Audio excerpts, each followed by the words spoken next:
Have you noticed it's getting harder to do hard things? I'm not talking about climbing a mountain or running a marathon. I'm talking about simple things. Reading a book for 30 minutes without reaching for your phone. Having a conversation without checking notifications.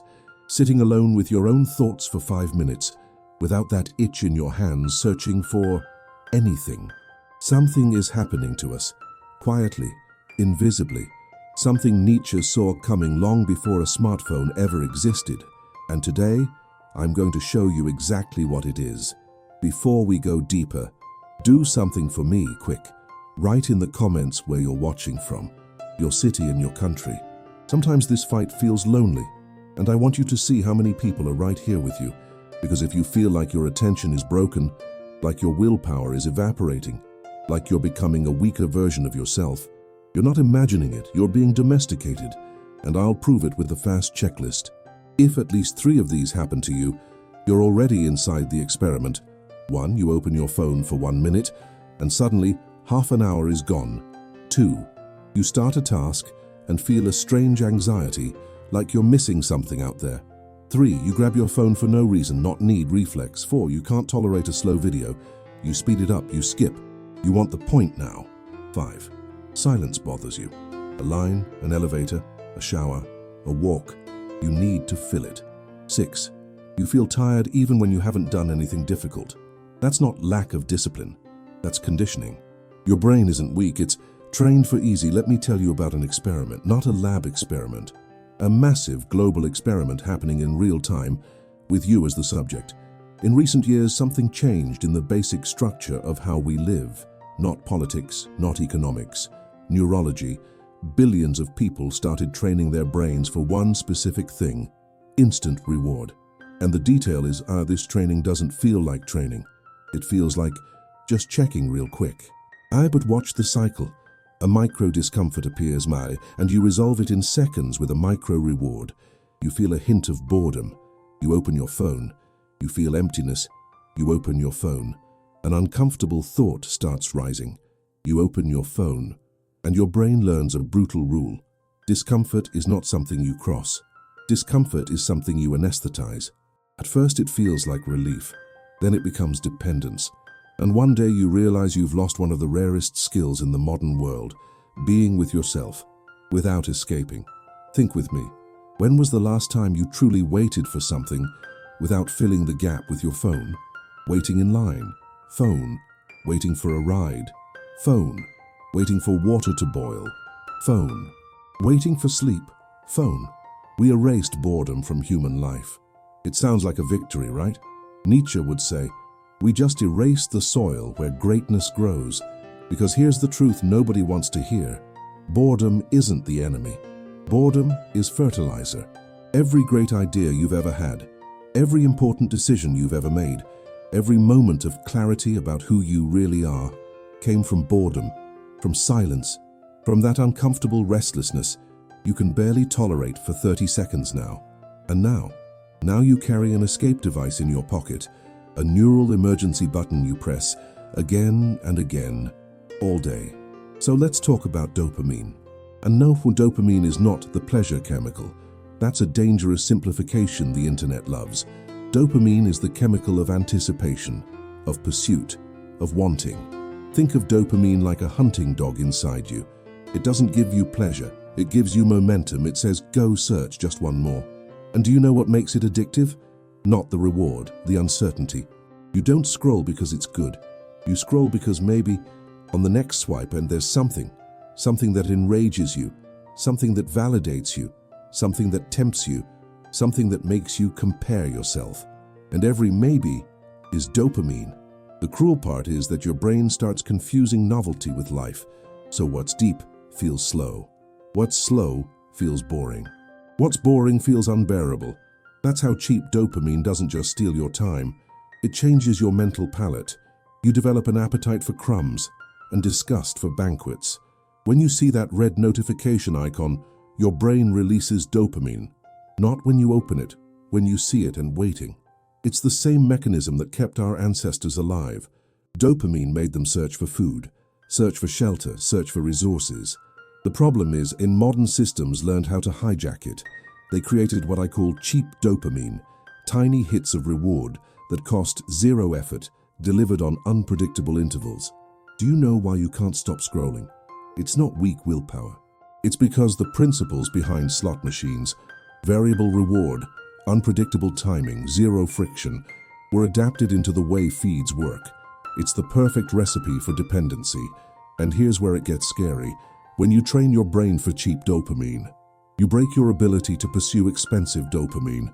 Expensive dopamine comes from things like finishing a difficult project, having a deep conversation, creating something from nothing, facing a fear, building a skill. Those things release dopamine too, but they demand sustained effort. They demand discomfort. They demand boredom long enough for something real to emerge. So if you've trained your brain to expect a reward every few seconds, you don't just feel distracted. You lose the neurochemical patience required to do hard things. Your reward system becomes distorted. And Nietzsche saw the shape of this coming. In Thus Spoke Zarathustra, Nietzsche introduces a terrifying figure, the last man. The last man is not the peak of human evolution, he's the end of it. The moment humanity stops climbing, because comfort becomes too attractive to abandon. Nietzsche describes a person who says, with a blink, "We invented happiness." Someone who avoids difficulty, avoids danger, avoids solitude. Someone who still works, but only as entertainment, as long as it isn't exhausting. And here's the most frightening part. The last man doesn't look like a villain. He looks normal. He wants comfort, safety, entertainment, and a little approval. He avoids risk, avoids loneliness, avoids silence. And without noticing, he replaces the question, "What do I want?" with, "What's easiest right now?" The last man doesn't suffer huge tragedies. He suffers small distractions. That's why he's dangerous. He doesn't die in one fall. He disappears slowly, in micro escapes. Nietzsche also warns about the herd, one shepherd, one flock, everyone wanting the same things, everyone thinking the same thoughts. Anyone who feels differently is treated as abnormal. Does that sound familiar? Nietzsche's biggest fear wasn't war, it wasn't disease, it wasn't poverty, it was comfort, comfortable mediocrity, a humanity that would choose endless entertainment instead of painful greatness. The last man doesn't want anything big. He only wants not to suffer, and in the process of eliminating suffering, he eliminates meaning. How many people do you know who built their entire life around one question? How can I stay comfortable? Comfortable work, comfortable relationships, comfortable routines, comfortable opinions. And whenever discomfort appears, and whenever boredom appears, and whenever that uneasy silence appears, there's an app for it. Nietzsche often used the metaphor of domesticated animals. He said, civilization was domesticating the human being the way we domesticate horses and dogs. We take something wild, dangerous, unpredictable, and we make it docile, obedient, comfortable. And what's the key to domestication? Predictable rewards for obedient behavior. You train a dog with treats. Every time it behaves, you reward it. Eventually, it stops acting from its own will and starts acting for the reward. Now tell me, what's the difference between that and scrolling a feed? You scroll, small reward. You scroll, small reward. You scroll, small reward. Your behavior is being shaped. You're being trained. And the worst part is what you're being trained for, passivity. And here's the most Nietzschean concept of all, reactivity. A reactive life isn't being weak. It's living as a response. You don't choose what you think. You react to what appears. You don't choose what you feel. You react to what triggers you. You don't choose what you want. You react to what you're shown. The algorithm becomes your invisible trainer. It decides when you feel outraged, when you desire, when you compare, when you get distracted. And when your life is a response, you lose the most important thing, the ability to create a direction. Nietzsche would call that a domesticated spirit. A spirit with no real yes of its own, only reactions. Because notice, in these systems you don't create, you consume, you don't act, you react, you don't lead your attention, you obey it. That's domestication at its cleanest. And like a domesticated animal, you lose something essential, your ferocity. Nietzsche believed the human being at its core is will to power. Not power over others, power over yourself. The ability to say, I want this, and move mountains to earn it. But how do you develop will to power when you spend hours a day in passive consumption? How do you develop willpower when you train your brain every day to choose the path of least resistance? You don't. And that's exactly what's happening. An entire generation losing its ferocity, losing the ability to want something deeply, losing the ability to suffer for something that matters. Nietzsche had a name for this: passive nihilism. It's when you don't believe in anything big enough to fight for, when everything feels like whatever, when the answer to what do you want from life becomes, I don't know, just be happy, I guess. Happy how? Doing what? I don't know, just happy.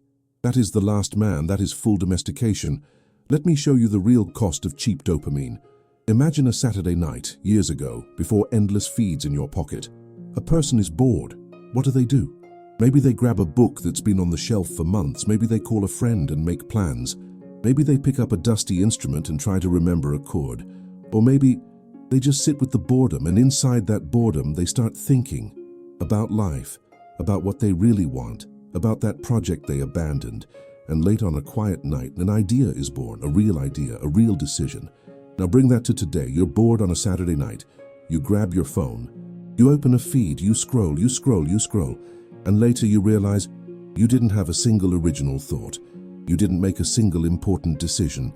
You didn't feel anything real. You killed boredom, and you killed everything boredom was carrying. And this happens every day, multiple times a day, and the cost shows up in your body. You try to read and feel impatience, like you're trapped. You try to focus and feel irritation, like focus is punishment. You finish one video and immediately want another, without remembering what you watched. You lie down, and your brain begs for stimulus, as if silence were a threat. And there's a symptom almost nobody admits, a mild loss of color, not full depression. Just less taste in life. Because when you live at a high volume of stimulus, real life feels low. Real conversation feels slow. Deep work feels impossible. And then you think you lost motivation. But what you really lost is the ability to feel reward in what's real. We're losing our inner life. Nietzsche said, "He who has a why to live can bear almost any how." But how do you discover your why? If you never stay silent long enough to hear your own voice, how do you know what you truly want? If you never let desire burn inside you before you smother it with distraction. Cheap dopamine isn't only stealing your time, it's stealing your identity. Because you are not what you claim to want. You are what you do when you're alone and bored. And if every time you're alone and bored you reach for your phone, who are you really? So when is there a way out? Nietzsche would say, yes, but it won't be comfortable. The answer isn't deleting everything and running into the woods. The answer is reclaiming your will. And that happens through something Nietzsche valued deeply: amor fati, love of fate, love of the difficult. Here's the secret nobody wants to hear. You have to learn to love boredom. Not tolerate it, not endure it, love it. Because inside boredom is your freedom. Inside boredom is your creativity. Inside boredom is who you are when the masks and distractions fall away. So how do you do it practically? How do you undomesticate yourself? I'm going to give you a 7-day protocol. It's not perfect. It's doable. Day 1. Choose a phone-free zone. Pick a fixed time every day, 30 minutes, and make a rule. Your phone does not enter. A table, a bed, a bathroom, a balcony. One place becomes sacred territory. Day 2. Remove the trigger, not the tool. Turn off notifications that aren't human. No red dots commanding your nervous system. Day 3. Turn just one more into a pause. Every time your hand reaches for your phone, pause for 5 seconds, just 5. That pause is a crack in the domestication. Day 4. 20 minutes of productive boredom. A walk without audio, a shower without video, a window without a feed. Your brain will complain, let it complain. Day 5. Expensive dopamine. Pick one difficult thing and do it for 25 minutes. Only 25. The goal isn't heroism, it's retraining. Day 6. Smart substitution. When you want to scroll, swap it for one short action. Stretch, write 5 lines, organize one drawer, read 2 pages. Not to be productive, to break the reflex. Day 7. 1 hour of total silence in the week. No music, no screen, no content, just inner life. If you do this for 7 days, something happens. You start to recover your taste for the real, and when the real has taste again, cheap dopamine loses power. And yes, go further if you can. Choose 1 day a week as a cheap dopamine fast. No social media, no endless videos, no mindless entertainment loops. Just you, your thoughts, and high-friction activities. It will feel awful at first. You may feel anxiety in your body. Your hands will itch. That isn't weakness. That's withdrawal. Your brain screaming for cheap dopamine. Let it scream. Sit with the discomfort. Then choose one suffering. Nietzsche's line again. He who has a why to live can bear almost any how. Choose something difficult to build. A strong body, a book, a business, a skill, it doesn't matter what. It matters that it's hard enough to demand real effort, because when you suffer by choice, when you choose discomfort with purpose, you recover your agency. You stop being passive, you become active again, you stop being domesticated, and you become alive. Then cultivate boredom on purpose. Every day, at least 30 minutes with no stimulation, no music, no podcast, no feed, a walk, a chair, a window, the floor. Let your mind roam. At first it will be hell. Your brain will offer excuses. This is a waste of time. You should be doing something. You're being lazy. Ignore it. Keep going. Because in those minutes you begin to hear your voice again. That's where real ideas show up. That's where you discover what you truly want. And finally, seek physical discomfort. Nietzsche walked for hours in the mountains. He understood something simple. A soft body often creates a soft mind. Do something your body doesn't want to do. Train, run, fight, climb, swim in cold water. Anything that forces you to negotiate with discomfort. Because every time you choose the hard thing when your body wants the easy thing, you rebuild your will. You undomesticate yourself. There's a Nietzsche warning I think about a lot. Beware that, when fighting monsters, you yourself do not become a monster. For when you gaze long into the abyss gazes also into you. The internet can become that abyss, not because it is inherently evil, but because it reflects back everything you fear, everything you desire, everything you hide. And if you stare long enough, you become what you consume. How many people do you know who are just a curated collage of borrowed opinions? No original thoughts, second-hand identities, memes turned into philosophy. Nietzsche wouldn't mock them. He would feel something closer to sadness, because he knew the greatest tragedy isn't dying, it's living a borrowed life. And that's what cheap dopamine gives you, a borrowed life. You feel the emotions the feed selects for you. You want what advertising trains you to want. You fear what your timeline teaches you to fear. Your inner life gets outsourced. And Nietzsche's question would be simple and brutal. Who is living your life? You, or what was programmed into you? So come back to the beginning. Nietzsche already knew the direction this could go. A humanity that chooses comfort over greatness, entertainment over meaning, passivity over power. He warned us about the last man, but Nietzsche wasn't only warning. He was offering a choice. You can be the last man, comfortable, domesticated, without a real purpose, or you can be the one who overcomes himself, the one who creates his own values, the one who looks into the abyss and says, I choose to live for real. And that choice doesn't happen once in a lifetime. It happens every day, multiple times a day.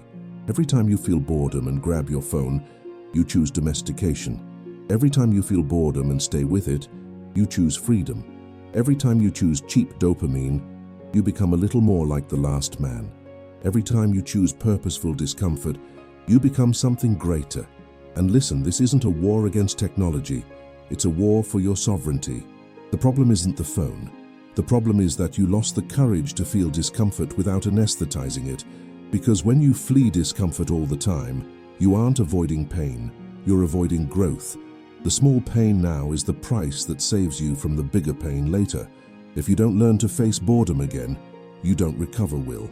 If you don't recover will, you don't create anything great. And a life without creation becomes consumption with breaks. So here's my challenge. When this video ends, you'll feel that itch, that urge to open another video, check the feed, fill the gap. Don't do it. Just for today, sit with the emptiness, sit with the boredom, Sit with the discomfort of being alone with your thoughts. And pay attention to what shows up. Maybe it's anxiety, maybe it's fear, maybe it's an idea you've been avoiding for months. But whatever it is, it's real, it's you. No filters, no algorithm, no cheap dopamine. And when you meet that person, the real person under all the layers of domestication, ask one question: what do you really want? Then begin, because Nietzsche already knew. The only way to defeat domestication is to choose consciously to live for real, even if it hurts, especially when it hurts, because greatness lives on the other side of discomfort. So what about you? Were you born for comfortable mediocrity or for uncomfortable greatness? That choice is yours. It always was, and it starts now. If this hit you, share it with someone who needs to hear it. And tell me in the comment, what is your chosen suffering? What difficult thing are you going to build? I'll see you in the next video. Until then, undomesticate yourself.